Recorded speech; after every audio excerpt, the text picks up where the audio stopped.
सत श्री अकाल जी। किताब खिड़कियां, लेखक नरेंद्र सिंह कपूर। दोस्तों, कुछ उदाहरण। ਹਾਲਾਤ ਬਦਲਣ ਦੇ ਨਾਲ ਮਨੁੱਖ ਦੀਆਂ ਤਰਜੀਹਾਂ ਅਤੇ ਉਦੇਸ਼ ਬਦਲ ਜਾਂਦੇ ਹਨ। ਇੱਕ ਥਾਂ ਕੁਝ ਅਪੰਗ ਵਿਅਕਤੀ ਰਲ ਕੇ ਰਹਿੰਦੇ ਸਨ, ਕਿਉਂਕਿ ਸਾਰੇ ਹੀ ਕਿਸੇ ਨਾ ਕਿਸੇ ਪੱਖੋਂ ਅਪੰਗ ਸਨ, ਸੋ ਉਹਨਾਂ ਵਿੱਚ ਆਪਸੀ ਭਾਈਚਾਰਾ ਬੜਾ ਭੀੜਾ ਸੀ। ਥੋੜ ਕਾਰਨ ਨਿਰਭਰਤਾ ਉਪਜਦੀ ਹੈ ਅਤੇ ਨਿਰਭਰਤਾ ਨੇੜਤਾ ਉਸਾਰਦੀ ਹੈ। ਉਹ ਇੱਕ ਮੀਂਹ ਵਾਲੀ ਰਾਤ ਆਪਸ ਵਿੱਚ ਗੱਲਾਂ ਕਰ ਰਹੇ ਸਨ। ਅੰਨੇ ਨੇ ਕਿਹਾ, ਜੇ ਅੱਖਾਂ ਹੁੰਦੀਆਂ ਜਿੱਥੇ ਬੁਰਾਈ ਦਿਸਦੀ ਮੈਂ ਝੱਟ ਠੀਕ ਕਰ ਦਿੰਦਾ। ਲੰਗੜੇ ਨੇ ਕਿਹਾ, ਜੇ ਮੇਰੇ ਕੋਲ ਲੱਤਾਂ ਹੁੰਦੀਆਂ ਤਾਂ ਮੈਂ ਦੌੜ ਦੌੜ ਕੇ ਲੋਕਾਂ ਦੀ ਸੇਵਾ ਕਰਦਾ।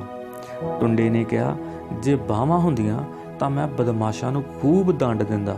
ਗਰੀਬ ਨੇ ਕਿਹਾ, ਜੇ ਮੈਂ ਧਨਵਾਨ ਹੁੰਦਾ ਤਾਂ ਗਰੀਬਾਂ ਦੀ ਹਰ ਪੱਖੋਂ ਭਰਪੂਰ ਮਦਦ ਕਰਦਾ। ਅਨਪੜ੍ਹ ਨੇ ਕਿਹਾ, ਜੇ ਮੈਂ ਵਿਦਵਾਨ ਹੁੰਦਾ ਤਾਂ ਗਿਆਨ ਦੀ ਗੰਗਾ ਹੀ ਵਗਾ ਦਿੰਦਾ। ਸੰਯੋਗ ਵਸ ਹਰ ਕੋਈ ਜੋ ਮੰਗਦਾ ਸੀ ਉਸ ਨੂੰ ਉਹ ਮਿਲ ਗਿਆ।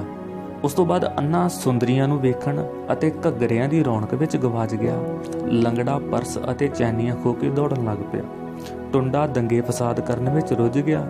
ਗਰੀਬ ਰਿਸ਼ਵਤਾਂ ਲੈਣ ਲੱਗ ਪਿਆ ਅਤੇ ਅਨਪੜ੍ਹ ਆਪਣੀ ਚਤੁਰਾਈ ਨਾਲ ਹਰ ਕਿਸੇ ਨੂੰ ਮੂਰਖ ਬਣਾਉਣ ਲੱਗ ਪਿਆ। ਸੋ ਇਸ ਤੋਂ ਅਗਲੀ ਉਦਾਹਰਣ।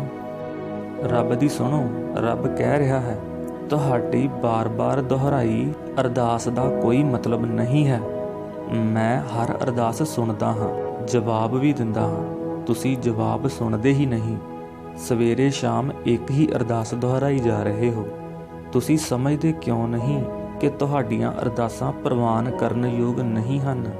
ਤੁਹਾਨੂੰ ਪਤਾ ਹੀ ਨਹੀਂ ਕਿ ਤੁਹਾਡੇ ਲਈ ਕੀ ਚੰਗਾ ਹੈ, ਕੀ ਠੀਕ ਹੈ, ਕੀ ਯੋਗ ਹੈ ਤੇ ਕਿਤਨਾ ਉਚਿਤ ਹੈ। ਅਸਲੀ ਅਰਦਾਸ ਤਾਂ ਸ਼ੁਕਰਾਨੇ ਦੀ ਹੁੰਦੀ ਹੈ, ਪ੍ਰਾਪਤੀ ਦੇ ਧੰਨਵਾਦ ਬਾਰੇ ਹੁੰਦੀ ਹੈ। ਪਰ ਤੁਸੀਂ ਨਿਰੰਤਰ ਮੰਗੀ ਜਾ ਰਹੇ ਹੋ। ਜੋ ਦੇ ਰਿਹਾ ਹਾਂ, ਜੋ ਦਿੱਤਾ ਹੈ, ਉਸ ਵੱਲ ਤੁਹਾਡਾ ਧਿਆਨ ਹੀ ਨਹੀਂ ਹੈ। ਤੁਹਾਡੇ ਮੰਗਣ ਤੋਂ ਪਹਿਲਾਂ, ਤੁਹਾਡੇ ਅਰਦਾਸ ਕਰਨ ਤੋਂ ਵੀ ਪਹਿਲਾਂ ਮੈਨੂੰ ਪਤਾ ਹੁੰਦਾ ਹੈ ਕਿ ਤੁਹਾਡੀ ਲੋੜ ਕੀ ਹੈ, ਕਦੋਂ ਅਤੇ ਕਿਤਨੀ ਲੋੜ ਹੈ। ਤੁਹਾਡੀ ਹਰ ਲੋੜ ਪੂਰੀ ਕਰਦਾ ਹਾਂ। ਤੁਸੀਂ ਲੈ ਲੈ ਕੇ ਮੁੱਕਰੀ ਜਾ ਰਹੇ ਹੋ। ਕੋਈ ਵਿਚਾਰ, ਕੋਈ ਬੇਨਤੀ, ਕੋਈ ਅਰਦਾਸ ਅਣਸੁਣੀ ਨਹੀਂ ਰਹਿੰਦੀ। ਜਿਹੜਾ ਗਿੜਗਿੜਾਉਂਦਾ ਹੈ ਉਹ ਝੂਠ ਬੋਲਦਾ ਹੈ। ਤੁਸੀਂ ਅਰਦਾਸ ਇਹ ਸੋਚ ਕੇ ਕਰਦੇ ਹੋ ਕਿ ਜੋ ਤੁਸੀਂ ਮੰਗ ਰਹੇ ਹੋ ਉਹ ਤੁਹਾਡੇ ਕੋਲ ਨਹੀਂ ਹੈ। ਵੇਖੋ ਤਾਂ ਸਹੀ, ਉਹ ਪਹਿਲਾਂ ਹੀ ਤੁਹਾਡੇ ਕੋਲ ਹੁੰਦਾ ਹੈ, ਤੁਸੀਂ ਵੇਖਦੇ ਹੀ ਨਹੀਂ।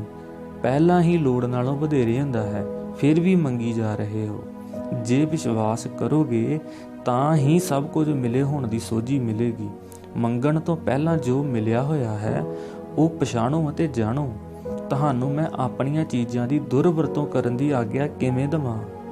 ਜਦੋਂ ਅਤੇ ਜਿੱਥੇ ਮੈਨੂੰ ਮਹਿਸੂਸ ਕਰੋਗੇ ਚੁੱਪ ਹੋ ਜਾਓਗੇ। ਜਦੋਂ ਤੱਕ ਚੁੱਪ ਨਹੀਂ ਹੁੰਦੇ ਤੁਸੀਂ ਮੈਨੂੰ ਸੁਣੋਗੇ ਨਹੀਂ।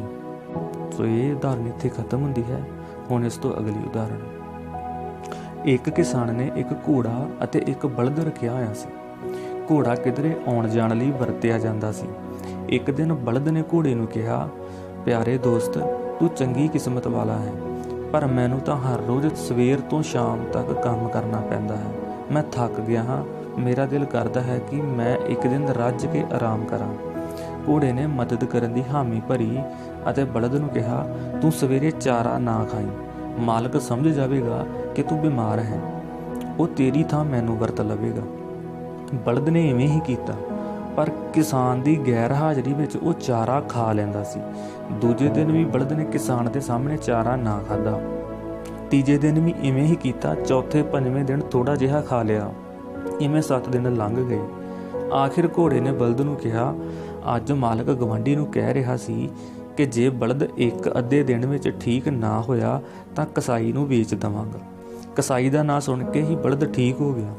ਉਸ ਤੋਂ ਬਾਅਦ ਘੋੜਾ ਬਲਦ ਦੇ ਦੁੱਖ ਤਕਲੀਫਾਂ ਨੂੰ ਸੁਣ ਤਾਂ ਲੈਂਦਾ ਸੀ, ਪਰ ਮਦਦ ਦੀ ਕੋਈ ਪੇਸ਼ਕਸ਼ ਨਹੀਂ ਸੀ ਕਰਦਾ। ਸੋ ਇਸ ਤੋਂ ਅਗਲੀ ਉਦਾਹਰਣ। ਅਮਰੀਕਾ ਵਿੱਚ ਪਹਿਲਾਂ ਟਮਾਟਰ ਖਾਧੇ ਨਹੀਂ ਸੀ ਜਾਂਦੇ, ਘਰਾਂ ਨੂੰ ਸਜਾਉਣ ਲਈ ਵਰਤੇ ਜਾਂਦੇ ਸਨ, ਕਿਉਂਕਿ ਵਹਿਮ ਸੀ ਕਿ ਜਿਹੜਾ ਖਾਏਗਾ ਮਰ ਜਾਏਗਾ। ਅਮਰੀਕਾ ਵਿੱਚ ਨਿਊ ਜਰਸੀ ਦੇ ਕਰਨਲ ਰਾਬਰਟ ਗਿਬਨ ਜਾਨਸਨ ਨੇ ਐਲਾਨ ਕੀਤਾ ਕਿ ਉਹ ਸ਼ਹਿਰ ਦੇ ਵੱਡੇ ਚੌਂਕ ਵਿੱਚ ਖਲੋ ਇੱਕ ਨਹੀਂ ਦੋ ਨਹੀਂ, ਉਹ ਟਮਾਟਰਾਂ ਦੀ ਛੋਟੀ ਭਰੀ ਟੋਕਰੀ ਖਾਏਗਾ। ਉਸਨੇ ਟਮਾਟਰਾਂ ਦੀ ਟੋਕਰੀ ਖਾਧੀ ਜਦੋਂ ਉਸ ਨੂੰ ਕੁਝ ਨਾ ਹੋਇਆ ਤਾਂ 5 ਸਾਲਾਂ ਵਿੱਚ ਹੀ ਟਮਾਟਰ ਸਬਜ਼ੀ ਦੀ ਹਰ ਦੁਕਾਨ ਤੇ ਵਿਕਣ ਲੱਗ ਪਏ ਅਤੇ ਟਮਾਟਰਾਂ ਦਾ ਜੂਸ, ਸੂਪ ਅਤੇ ਚਟਨੀ ਲੋਕਾਂ ਦੀ ਪਸੰਦ ਬਣ ਗਈ। ਸੋ ਇਹ ਉਦਾਹਰਣ ਵੀ ਇੱਥੇ ਖਤਮ ਹੁੰਦੀ ਹੈ। ਇਸ ਤੋਂ ਅਗਲੀ ਉਦਾਹਰਣ, ਇੱਕ ਪਿੰਡ ਵਿੱਚ 2 ਮੰਜ਼ਿਲਾ ਗੁਰਦੁਆਰਾ ਸੀ। ਸਬੱਬ ਨਾਲ ਪਿੰਡ ਵਿੱਚ ਜਿਹੜਾ ਵੀ ਆਪਣੇ ਘਰ ਦਾ ਚੁਬਾਰਾ ਪਾਉਂਦਾ ਸੀ ਕਿਸੇ ਕਾਰਨ ਉਹ ਮਰ ਜਾਂਦਾ ਸੀ। ਜਦੋਂ 3-4 ਵਾਰੀ ਇਵੇਂ ਹੋਇਆ ਤਾਂ ਇਲਾਕੇ ਵਿੱਚ ਗੱਲ ਧੁੰਮ ਗਈ ਕਿ ਜਿਹੜਾ ਆਪਣਾ ਮਕਾਨ ਗੁਰਦੁਆਰੇ ਨਾਲੋਂ ਉੱਚਾ ਕਰੇਗਾ ਉਹ ਮਰ ਜਾਵੇਗਾ। ਇੱਕ ਫੌਜੀ ਦੂਜੇ ਵਿਸ਼ਵ ਯੁੱਧ ਮਗਰੋਂ ਜਦੋਂ ਸੇਵਾ ਮੁਕਤ ਹੋ ਕੇ ਪਿੰਡ ਆਇਆ ਅਤੇ ਉਸਨੇ ਚੁਬਾਰਾ ਪਾਉਣਾ ਆਰੰਭ ਕੀਤਾ ਤਾਂ ਸਾਰੇ ਕਹਿਣ ਲੱਗ ਪਏ, ਲਓ ਵੇਖੋ, ਜੰਗ ਵਿੱਚੋਂ ਤਾਂ ਇਹ ਬਚ ਗਿਆ, ਹੁਣ ਚੁਬਾਰੇ ਨੇ ਮਾਰ ਦੇਣਾ ਹੈ। ਲੋਕ ਸਵੇਰੇ ਉੱਠ ਕੇ ਇੱਕ ਦੂਜੇ ਤੋਂ ਸਭ ਤੋਂ ਪਹਿਲਾਂ ਇਹੀ ਪੁੱਛਦੇ ਸਨ ਕਿ ਫੌਜੀ ਮਰ ਗਿਆ ਹੈ ਕਿ ਨਹੀਂ। ਜਦੋਂ ਫੌਜੀ ਨੇ ਚੁਬਾਰਾ ਪਾ ਲਿਆ ਅਤੇ ਉਸ ਨੂੰ ਕੁਝ ਨਾ ਹੋਇਆ ਤਾਂ ਕੁਝ ਮਹੀਨਿਆਂ ਵਿੱਚ ਹੀ ਸਾਰੇ ਪਿੰਡ ਨੇ ਚੁਬਾਰੇ ਪਾ ਲਏ। ਦੋਸਤੋ, ਪਹਿਲ ਕਰਨ ਵਾਲਾ ਇੱਕ ਹੀ ਹੁੰਦਾ ਹੈ, ਬਾਕੀ ਸਾਰੇ ਪਿਛਲੱਗ ਹੀ ਹੁੰਦੇ ਆ। ਇਹਨਾਂ ਉਦਾਹਰਣਾਂ ਵਿੱਚ ਸਬਕ ਹਨ ਜਿਹੜੇ ਸਾਨੂੰ ਲੈਣੇ ਚਾਹੀਦੇ ਹਨ, ਸਾਨੂੰ ਸਿੱਖਣੇ ਚਾਹੀਦੇ ਹਨ। ਸੋ ਇਸ ਦੇ ਨਾਲ ਹੀ ਇਹ ਉਦਾਹਰਣਾਂ ਖਤਮ ਹੁੰਦੀਆਂ ਨੇ। ਫਿਰ ਮਿਲਦੇ ਹਾਂ ਆਪਾਂ ਨਵੀਆਂ ਉਦਾਹਰਣਾਂ ਦੇ ਨਾਲ।